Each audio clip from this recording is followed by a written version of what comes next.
नमस्कार। एक बारी फिर से सरिता स्वराज चैनल में आप सभी का हार्दिक अभिनंदन। आप सभी भाई और बहनों को भैया दूज की हार्दिक हार्दिक शुभकामनाएं। और हम सब लोग जानते हैं कि भैया दूज का जो पर्व है वो भाई बहन के प्यार का प्रतीक है। जिस तरह से कि रक्षाबंधन जो है वो भी भाई बहन के प्यार का प्रतीक है, उसी प्रकार से भैया दूज भी भाई बहन के प्यार का प्रतीक है। इस दिन जो बहनें हैं वो अपने भाइयों की लंबी उम्र की, उनकी मतलब ग्रोथ की, उनकी अच्छी हेल्थ की कामना करती हैं।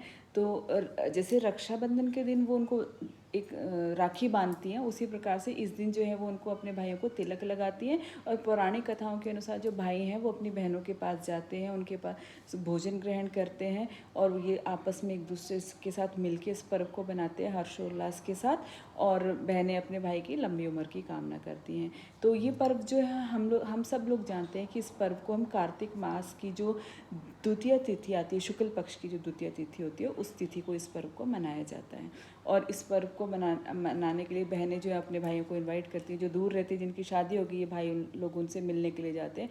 इन सब के पीछे बहुत सारी पौराणिक कथाएं हैं, जिनमें से कुछ एक दो कथाएं जो है वो आज मैं आप लोगों के साथ शेयर करने वाली हूँ कि कैसे इस जो पर्व है इसकी शुरुआत कैसे हुई। तो जैसे कि हम जानते हैं कि जो सूर्य भगवान हैं उनकी जो पत्नी है वो है संध्या जी। तो संध्या जी जो है वो सूर्य देव का तेज़ तो बहुत तेज़ होता है, हम सब लोगों को पता है कि वो उनका जो तेज़ है उसको कोई नॉर्मल इंसान सहन नहीं कर सकता। तो उनकी जो पत्नी है वो भी उनके तेज को सहन नहीं कर पाती थी, उनको इससे पीड़ा होती थी, तकलीफ़ होती थी। तो एक दिन वो क्या करती हैं कि अपनी एक परछाई बनाती है, अपना एक प्रारूप बनाती है और अपने दोनों बच्चों को उनके पास छोड़ के कहीं दूर चली जाती हैं। तो जो परछाई थी उनके पास अपने बच्चे छोड़ती है कौन? यम जी और यमुना जी को। तो यम जी और यमुना जी के साथ जो परछाई होती है उसको कोई ऐसा लगाव नहीं होता, तो मतलब बच्चों की एक माँ की तरह वो केयर नहीं करती थी। तो यमुना जी को इस चीज़ से बहुत ज़्यादा तकलीफ़ होती थी और वो दूर रहती थी। तो एक दिन क्या होता है, यम भगवान जो है वो अपनी बहन से मिलने के लिए जाते हैं। तो उनको देख के यमुना जी बहुत खुश हो जाती हैं, वो उनको बहुत अच्छे से आदर सत्कार करती हैं, उनका तिलक करती है, दोनों एक साथ बैठ के भोजन करते हैं। फिर उसके बाद जब उनका जाने का समय आता है, उनकी विदाई का समय आता है, तो वो उनको बोलते कि अब मैं जा रहा हूँ, तो आपको अगर मेरे से कोई इच्छा है, कोई चीज़ आप लेना चाहते हो, मांगना चाहते हो, कोई वरदान आपको चाहिए तो आप मुझसे मांग सकते हो। तो वो अपने भाई को बोलती है कि आज सच मेरी कोई रिक्वायरमेंट नहीं है, बस मैं आपसे एक वादा चाहती हूँ कि आप हर साल इसी प्रकार से आज के दिन मुझसे मिलने के लिए आएंगे।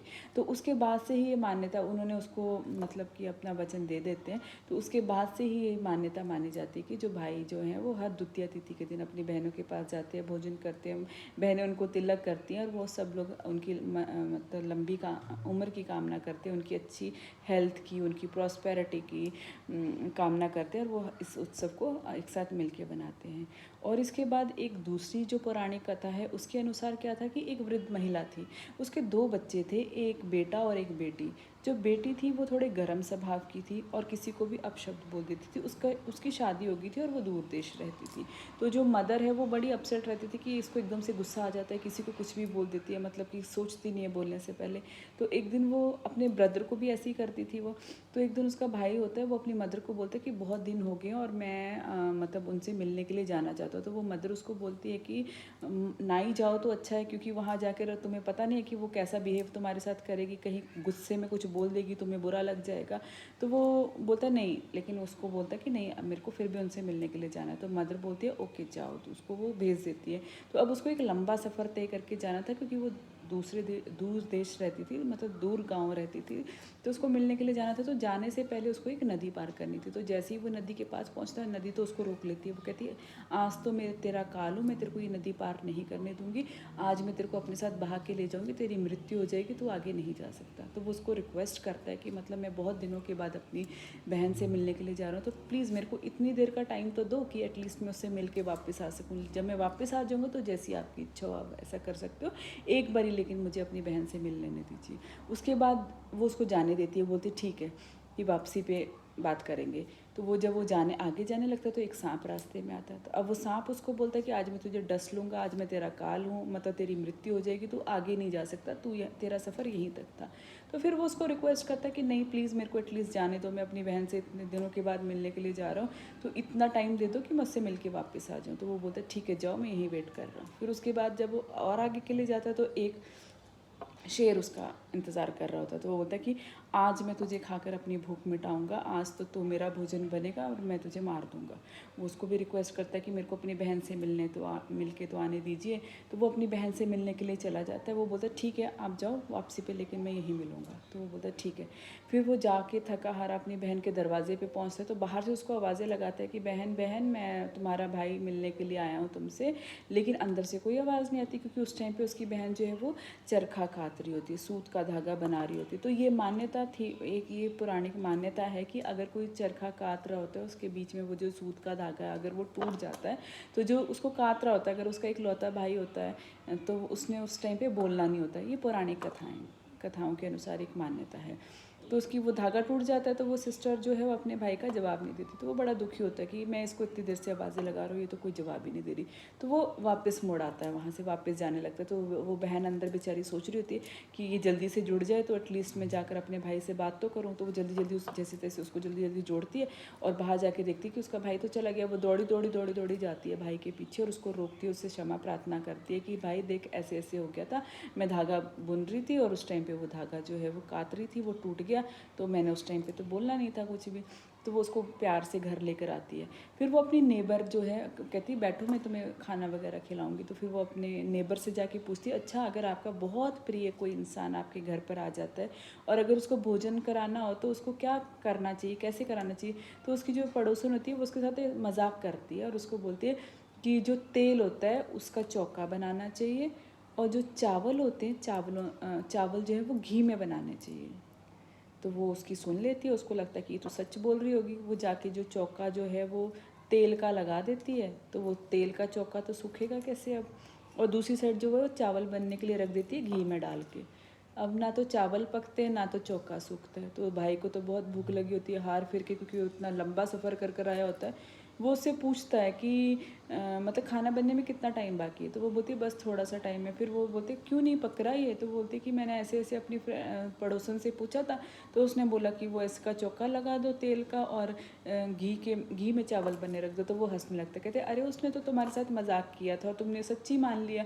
अब मेरी सुनो कि पानी का चौका बनाओ और चावल भी पानी में ही बनने के लिए रखो। तो फिर वो अपने भाई की बात मानती है, फटाफट से जैसे उसने बोला था वैसे ही पानी में चावल रख देती है और चौका जो है वो भी पानी का करती है। तो वो जल्दी से सूख जाता है और चावल भी बन जाते हैं। जैसे ही चावल बन जाते हैं वो उसमें घी और शक्कर वगैरह मिलाती है और अपने भाई को खाने के लिए दे देती है। तो वो भोजन ग्रहण करता है और थोड़े दिन जो है वो अपनी बहन के साथ बिताता है। उसके बाद वो बोलता है कि अच्छा ठीक है अब मेरा टाइम हो गया तो मुझे सुबह निकलना है। तो फिर उसकी जो बहन होती है वो फटाफट से उसके लिए क्या करती है, गेहूँ पीसती है और उसके लड्डू बना के दे देती है कि रास्ते में तुम्हें भूख लगेगी तो तुम इनको खा लेना। तो वो उसको बोल के वो आगे चलने लगता है। तो वो मतलब निकल जाता है वहाँ से। तो जब नेक्स्ट मॉर्निंग होती है तो जो बच्चे हैं वो उठ के बोलते हैं मामा हमें भी तो लड्डू दो खाने के लिए। तो वो जैसे ही उनको देने लगती है तो वो देखती है अरे इनका तो रंग ही हरा हो गया है। तो वो बोलती कैसे। तो वो जिसमें वो उसको पीस रही थी, जिस चक्की में गेहूँ को, तो वो वहाँ जाके देखती है कि वहाँ तो एक सांप उसकी चक्की में पिस गया है। तो मतलब वो जहरीले हो गए थे लड्डू। तो फटाफट उन लड्डुओं को फेंक देती है और उसको बड़ी चिंता होती कि अरे कहीं मेरे भाई ने ना वो लड्डू खा लिए हों, उसको कुछ हो ना गया हो। तो वो भागी जाती है और अपने भाई को ढूंढती। तो देखती कि एक पेड़ के नीचे उसका भाई जो है वो रेस्ट कर रहा होता है। तो वो अपने भाई को जाके पूछती कि भाई कहीं तूने वो लड्डू तो नहीं खाए। तो बोलता नहीं मैंने तो नहीं खाए। तो कहते बहुत अच्छा है। तो वो फटाफट से उनको लेती है और एक ज़मीन के अंदर जो है वो दबा देती है। फिर उसके पास बैठती है और उसको स्टोरी बताती है कि अरे ऐसे हो गया था कि वो सांप भी पिस गया था बीच में, तो मेरे से तो बहुत बड़ी भूल होगी, भगवान का लाख लाख शुक्र है कि तुम ठीक ठाक हो।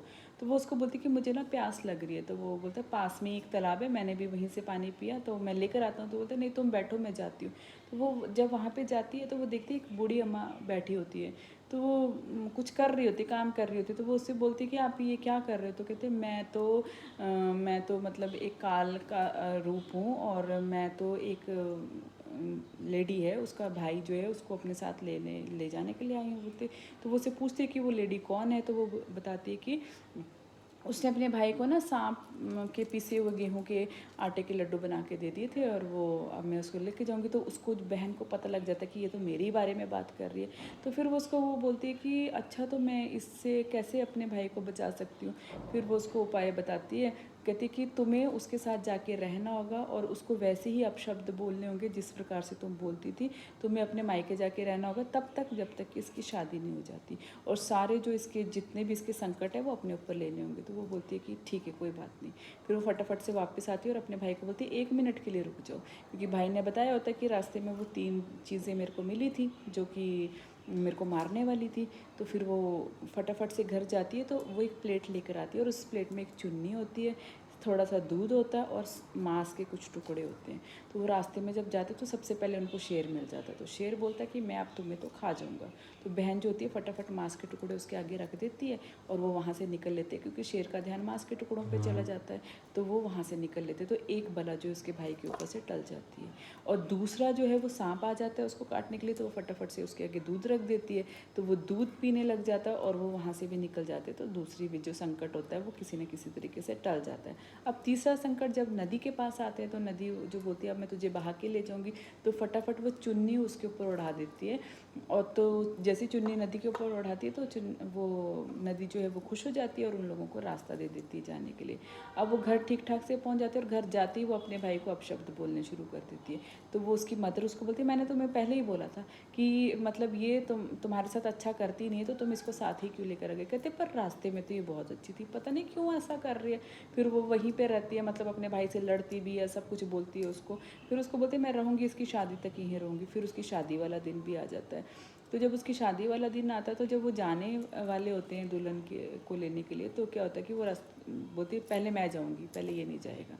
तो वो बोलते इसको पीछे के रास्ते से लेके जाओ। तो वो उसको पीछे के रास्ते से लेके जाते हैं। वो जैसे जाने लगती है तो वो जो दरवाज़ा होता है वो गिर जाता है, मतलब कि यहाँ पर भी वो अपने भाई की रक्षा करती है। उसके बाद जब जाके वो फेरों के लिए मंडप पे बैठते हैं, तो मंडप में वो बोलती है मैं भी साथ बैठूँगी, आप तुम हट जाओ यहाँ से। तो वहाँ पर भी मंडप में आग लग जाती है। तो उस टाइम पर भी उसने अपने भाई को वहाँ से हटा दिया होता है।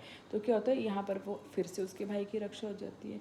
उसके बाद जब वो रात को उनका मतलब रेस्ट का टाइम होता है, सोने का टाइम होता है, तो वो बोलते हैं मैं भी यहीं पर सोऊंगी जहाँ पर ये सोए। तो अब सब बोलते हैं अब इसका ये यहाँ पर सोएगी, क्या करेंगे। तो कहते कोई बात नहीं, बीच में कर्टन लगा दो, ये सो जाएगी। तो वहाँ पर वो सोती है, तो वो सोती तो नहीं है क्योंकि उसको पता था कुछ ना कुछ तो होगा। तो वहाँ पर एक सांप आता है, तो फटाफट वह क्या करती है, वो सांप को टोकरी में पकड़ लेती है, सांप को रख देती है और फिर वो सो जाती है। तो यहाँ पर भी वो अपने भाई को बचा लेती है। तो सुबह का जब टाइम होता है तो वो टाइम होता है तो उसकी मदर बोलती है कि अभी तक तो वो सो रही है, तो मैं फटाफट से सारे लोगों को ना, सारे गेस्ट लोग जो हैं उनको भेज देती हूँ, ना तो ये फिर से हल्ला करने लग जाएगी। तो उसकी जो मदर होती है ना, वो सब लोगों को भेज देती है। तो वो उठ के आती है और बोलती है अरे बाकी लोग कहाँ चले गए। तो वो बोलती है वो लोग तो चले गए। तो कहते हैं उनको वापस बुलाओ, सबसे पहले मैं जाऊँगी, मेरी विदाई होगी, उसके बाद बाकी लोग जाएंगे। तो फिर वो उसकी ज़िद के आगे उसकी मदर को सबको बुलाना पड़ता है। फिर वो उन सबको बुला लेती है। तो फिर वो उन सब लोगों को बताती है कि एक्चुअल में मैं यहाँ क्यों आई थी, मैंने ऐसा क्यों बिहेव किया कि मेरे को ऐसे मुझे रास्ते में ऐसे एक वृद्ध महिला मिली थी जिन्होंने मुझे बोला कि मतलब मेरे भाई के ऊपर इतने सारे संकट आए हैं, तो उन संकटों को मिटाने के लिए मेरे को जाकर उनके साथ रहना पड़ेगा। उसके साथ मतलब जिस तरीके से मैं लड़ाई झगड़ा करती थी वैसे ही करना पड़ेगा, और उसके ऊपर जितने भी संकट आएंगे तो उनको टालने के लिए उन्होंने मेरे को यहाँ भेजा था। तो उसके बाद सब लोग खुश होते हैं कि मतलब इसने अपने भाई की रक्षा की है, इतना टाइम यहाँ पे स्पेंड किया बच्चों को छोड़ के। तो उसके बाद जो है वो उसकी मदर उसको खुशी खुशी जो है वो विदा कर देती है। तो उसी के बाद जो है ये मतलब प्रथा प्रचलन में आ गई कि जो वो बहन थी उसने अपने भाई की रक्षा की, मतलब भैया दूज का दिन था और वो ऐसे अपने भाई के साथ आई, उसके ऊपर जितने भी संकट आए उनको टाला है। तो यही जो मान्यता है वो अब आगे भी चलती आ रही है कि जो भैया दूज का पर्व होता है वो बहनें जो हैं अपने भाई की रक्षा के लिए मनाती हैं। जब वो भैया उनके पास आते हैं तो वो उनको तिलक करती है। अगर कोई भाई दूर देश भी रहता है तो वो उनके पास किसी तरीके से तिलक जो है वो सारा जो सामान होता है भैया दूज का वो भिजवाती हैं।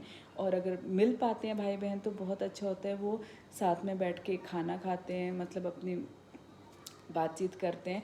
तो इसी प्रकार से मतलब हम सभी बहनों भाइयों को ये त्यौहार जो हैं, छोटी छोटी खुशियाँ जो हैं, इनको मिल बांट के मनाना चाहिए। एक दूसरे से मिलते रहना चाहिए, एक दूसरे का हाल चाल पूछते रहना चाहिए। आजकल सारों की लाइफ जो है वो बहुत ज़्यादा बिजी हो गई है, लोग दूर दूर रहते हैं, मोबाइल फ़ोन का सहारा है। अगर मिल ना पाओ तो एटलीस्ट उनको कॉल ज़रूर करनी चाहिए। और जो बहनें होती हैं वो हमेशा अपने भाई की लंबी कामना की ही प्रार्थना करती हैं कि भाई जो है वो किसी भी जहाँ भी है किसी भी हाल में जो है वो खुशहाल रहे। सभी भाइयों को मेरी तरफ से बहुत सारी ब्लेसिंग्स, और आपका ये त्योहार ऐसे आप मतलब ताउम्र मनाते रहे हर्षोल्लास के साथ। नमस्कार।